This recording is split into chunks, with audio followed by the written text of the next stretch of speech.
Hey beautiful YouTubers, it's Tess, and I recently made the very scary discovery that I have one of my fan fictions that I wrote like 70% memorized, so then I was like, what the heck, might as well get myself to memorize the rest.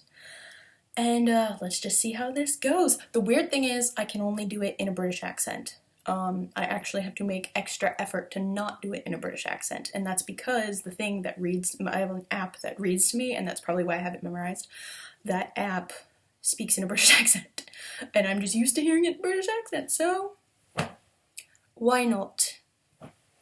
I'll do the voices, but let me know if you guys want another video where I go all out. I'm not going to, like, if I mess up, I'm gonna stop, think, and be like, okay. But, alright, we'll see. So, The Child's Reflection, a Star Wars fanfiction. The first time he saw her, she was a mere shell of a human. Young. Half-formed came to mind. He was in no place to even guess at her age. The last time he saw a child for more than the passing glance of a second, less if he could help it, he was still a child himself. She was a creature so unfamiliar that he found himself noting an infant's face, a height less than half his own, a shape that gave no nod to either gender, and beneath black strings of hair a set of dark eyes that had seen more than the mouth below could put into words. They were human and animal at the same time. Knowledge and innocence, reason and instinct. She stood still as stone in front of him. Only her white hands trembled, wrapped around the cylindrical handle of a borrowed yellow lightsaber. The glowing blade rose up into the air as she lifted it, noticeably struggling with its weight, stepping in front of the pain gasps and retching coughs behind her. Despite her efforts, she did little to hide a wounded woman in the pilot's seat to the ambushed courier. She escaped us on Dantooine, but the tractor beam retrieved the shuttle, my lord. Upon your command, we are prepared to finish the job. You have your orders to dispose of the Jedi. Must they be given a second time? No, my lord. Of course not, Lord Vader. This is hardly an obstacle worthy of hesitation. Dare I say, Admiral, I may have overestimated your competence. The Master would not approve of a Jedi being left alive in any capacity. Casting aside the grey-suited incompetence, he did it himself. Took the lightsaber from the child with nothing more than the raise of a black-gloved hand, unceremoniously plunged the blade into the woman's skull. A quick finish. He turned and descended the small shuttle's ramp, his ears giving preference to the sound of his own boots against the floor over the child's screams of grief, calling her fallen guardian by name, not by mother as he would have expected. Mother or not, the Jedi had been eliminated, and he left the inferior task of dealing with her young ward to the Admiral, and he never expected to see the child again. The second time he saw her, she was descending the ramp of the Master's shuttle, clutching the right hand of the Master himself. Her beastly black hair tamed to fall in a pin-straight tassel at the back of her head, a moss-green dress hanging loose on her small frame, hopping 2 steps with each of the Master's one. Just a form of insurance, the Master called her, lest you forget your place, Lord Vader. And the Master told him to construct a new lightsaber, handing the old one to his new leech. This time he knew he had not seen the last of the child. But the third time he saw her was years later. He never thought he would return to the land where the part of him that was once human had lost so much, but he was there, and the child arrived soon after him. Political obligations, keeping senators and people of power in their place, dosing them with false reassurances of peace and order that he neither believed nor expected them to believe. The child was less of a child now. He often found himself uncomfortable looking at her, perhaps because she now had the courage to look back. He followed her to every meeting, the Master's instructions to her, no doubt, in a rather ridiculous fashion, attempting to intimidate with her eyes and the Sith weapon at her belt, expecting her size and age to be overlooked. He had heard enough to know that she had made considerable progress in her few years as the Master's pet, but her galactic reputation was non-existent. His was intact. In several instances he could feel her watching him, though, trying to read him. "You've been here before," she would say. I have been many places. Yes, but there was something here that mattered. You rest too much confidence in your intuition, child. Though she presented every question, every opinion, every thought that came to her mind, her silence in passing the royal family mausoleums rose the prickled hairs at the back of his neck. For one absurd moment he feared she would notice it beneath his all-encompassing cloak.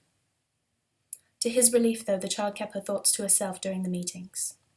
He was welcomed by the words but feared in the eyes of every citizen he encountered. A parasite in their paradise with the power to make it all disappear. From sector to sector, planet to moon, the political excursion lasted longer than he'd hoped. The child remained in his company, though her presence grew less intrusive as months passed. She was even an asset to some audiences, adding a connection of humanity that he simply could not provide himself. And she could lie.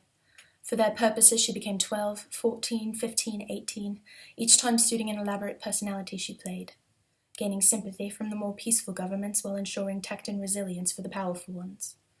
She understood which crowds were hers to play and which were his, when to stay silent and when to take over for him. They grew into a newfound social respect, but never a full trust. They both knew the dangers of that, just as they both knew the dangers of this mission. Detonators had been planted on both their transports. Food poisoned. Attacks in the city streets. But both he and the child remained one step ahead, knowing what was coming long before it arrived, never even having to warn each other because they both felt it, until only she was attacked. A senator with lust for younger company. By the time he sensed the child's fear, she had already rendered her attacker unconscious. The room was in shambles, her evening wear torn. It was clear what would have transpired had she not been able to handle herself so adeptly. "I have it under control," she had assured him. "Don't let his confidence from dinner fool you. He's weak. Just help me get him back to his room. The risks far outweigh the benefits of taking care of things your way. He won't be any trouble." He will. He will. "It's not like this is the first time something like this has happened. Sometimes it's just part of the business. He was just too—" I don't want to hear it. "Vader, he's a senator. You can't just—" And he plunged his lightsaber into the senator's head. The last time he saw her, she was on the floor of the master's throne room, unmoving. He didn't touch her, but he could still feel the cold. The emptiness. So beautiful, even in death. Like a queen, wouldn't you agree? The master knew full well how his word choice taunted his apprentice, savouring it. But he wouldn't allow his master to have the satisfaction of a reaction.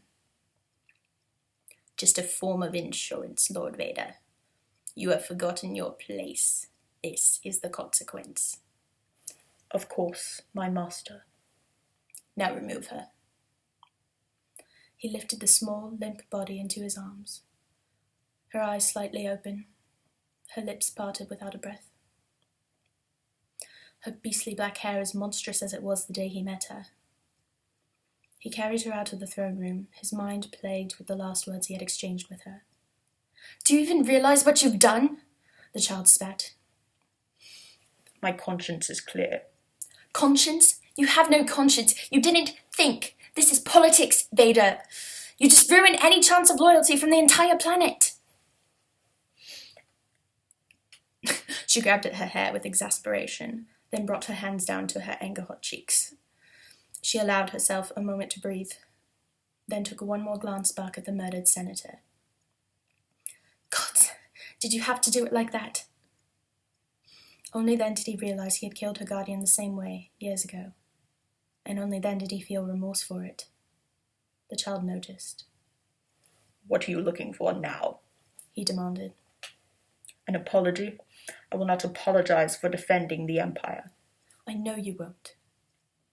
She paced in his direction, looking up into his mask, as if she could see through to his human eyes. "But you see, you didn't defend the Empire. You defended me, which we both know is far more dangerous." "I did no such thing." The child scanned him one more time, knowing, somehow. Of course. He wondered if the outcome would have been any different, had the child not insisted on telling the master what happened. Had she spun the story to guilt herself? To guilt him in full? Had she told the truth?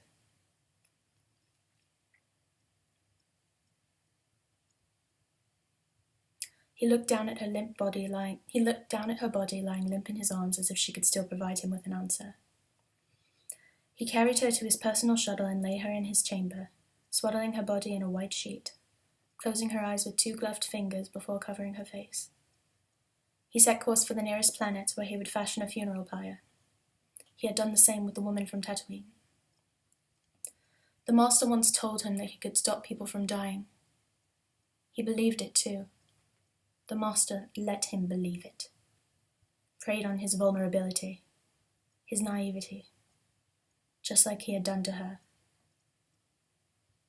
Perhaps it was a good thing she had never grown into the person he had let himself become. Put in a black mask and a suit, molded into a monster when he had just become a man. He knew the choices he made had led him down this path, a path void of redemption. There was no point in turning back now. Death was a sweet gift to the child with a similar fate, but he would have to live with what he had become. The Child's Reflection, a Star Wars fanfiction. There we go. I actually think, I didn't miss anything, which, yay! I stumbled, but I didn't miss anything. So let me know if you guys want, a revised version of that. I do get really into it when I read it, but if you want a version where I'm, not messing up, let me know. Love you guys, bye!